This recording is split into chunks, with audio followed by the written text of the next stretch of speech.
Hi, welcome back to That's Not Real Podcast. We're back in the heated garage. You guys can't tell it's heated, but it's heated in August because it's hot outside. I got the lemonade, got any grapes duck. I don't know if you're familiar with that. Yeah, I have kids. I'm definitely. Right. You know, there's 3 of them, right? 3 songs. There's at least 3. Yeah. So, well, welcome back. Last week was a quick one outside. This week's a little better. I'm not sweating. Like we looked ugly in that. That's fun. Oh, we're dying. I mean, it was 95 degrees in the sun. I mean, we should get some credit just for doing it. We should. If people watched this, they would know. Hey, we have 100,000 views, so I'm going to shout that out again. Now we're up to 101,000. I'm just saying. It took us 150 videos to do it, but we got 100,000. That's not all us watching the videos. That's some other people watching the videos. Absolutely. That's definitely other people. So if you see me looking around, just for the audience, this madman over here has spiders the size of my hand that he just throws over the fence. So I'm a little nosy at this point. We were gonna let her live, I guess.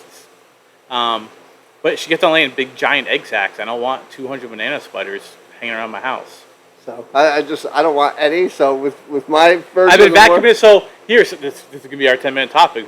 Unexpectedly, I want to spray this with something like just like peppermint sprays that keep spiders and stuff out. But my dogs are so stupid. Like dogs can't eat peppermint. They also can't eat lavender. Like everything that keeps spiders away, dogs can't ingest. So I could have the spray and have the chemicals to spray around and spray some other stuff. But I'm worried that, like it's gonna get stuck like on the sandbag.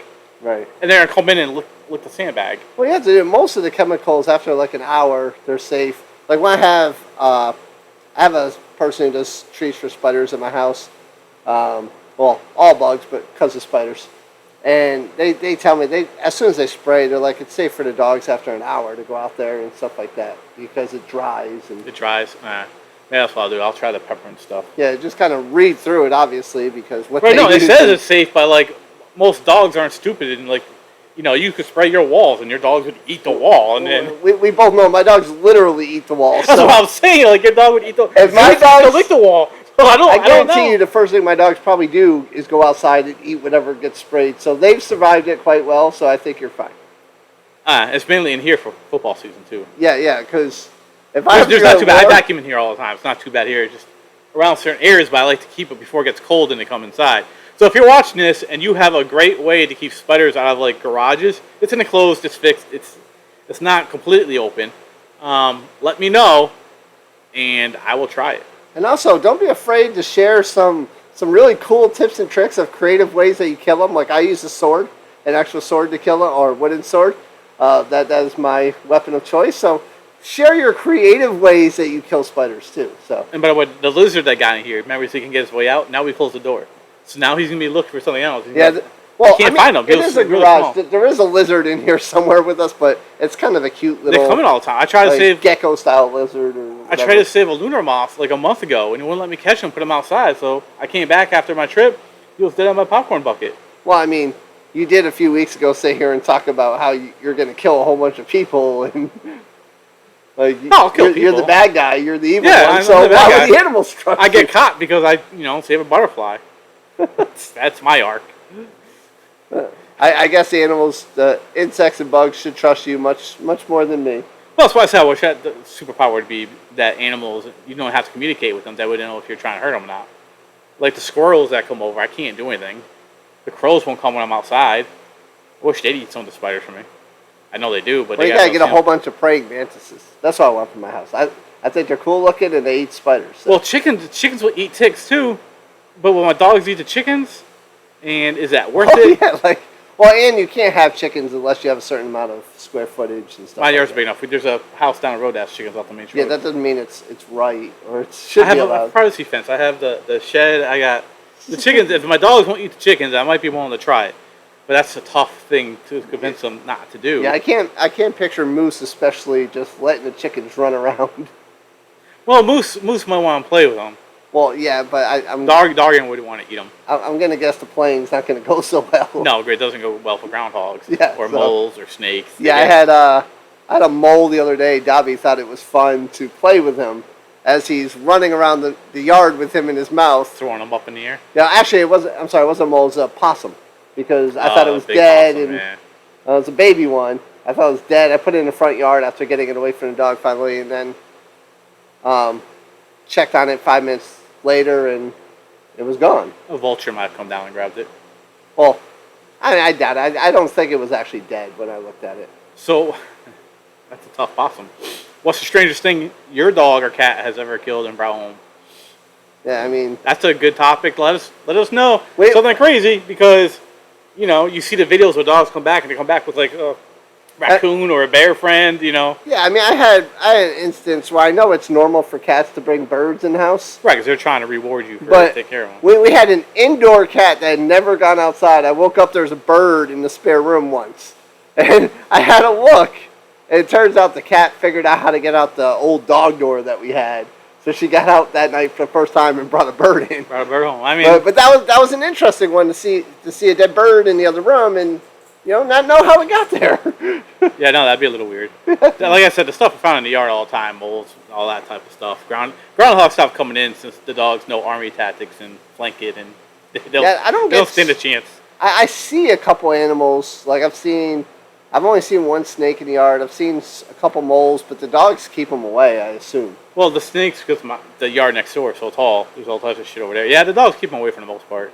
Yeah, I've never. I said I've seen one snake the whole time I've lived at my house. I've seen a couple. At least the squirrels, they can run up the garage because they can climb the wooden things. When they get caught off guard, they have ways around. Yeah. But the groundhogs don't.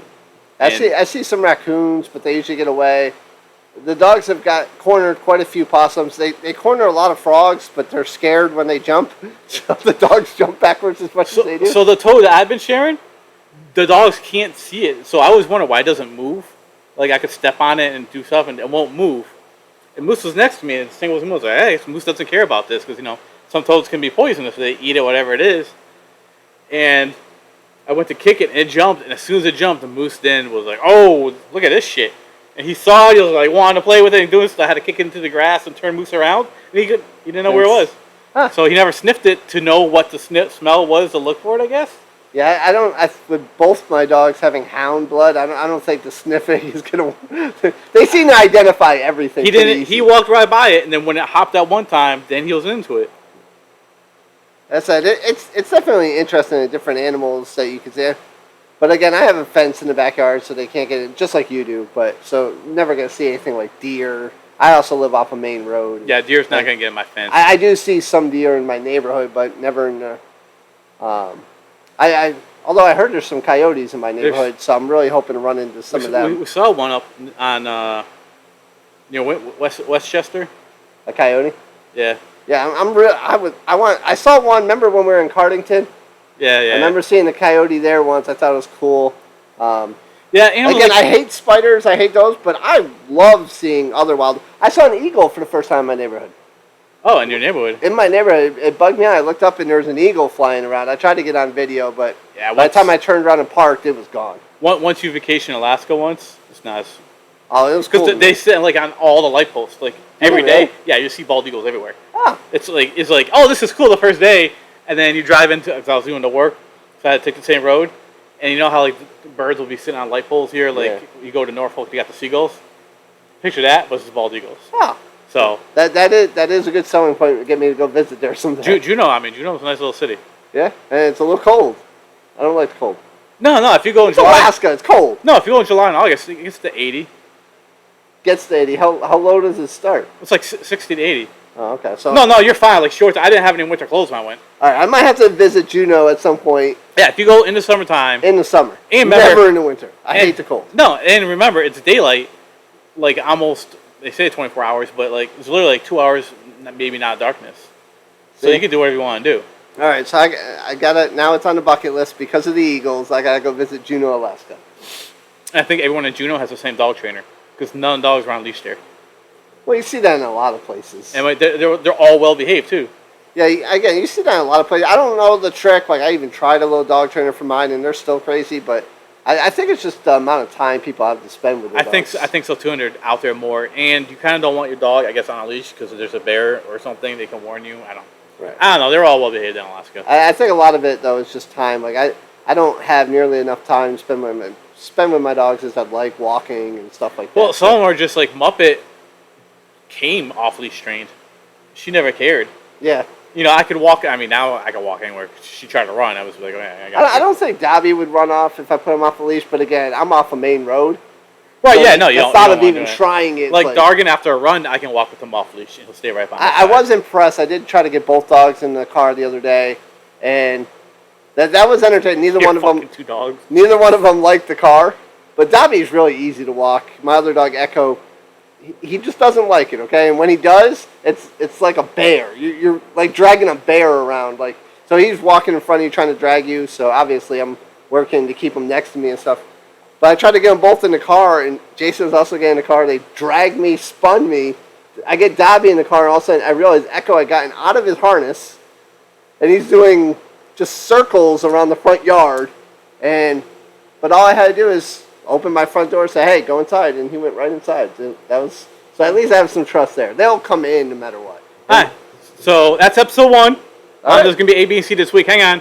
Tune in for B to see if he punches the crazy lady that he said he wouldn't do. Oh, I got something to add to that. All right. Okay. All right.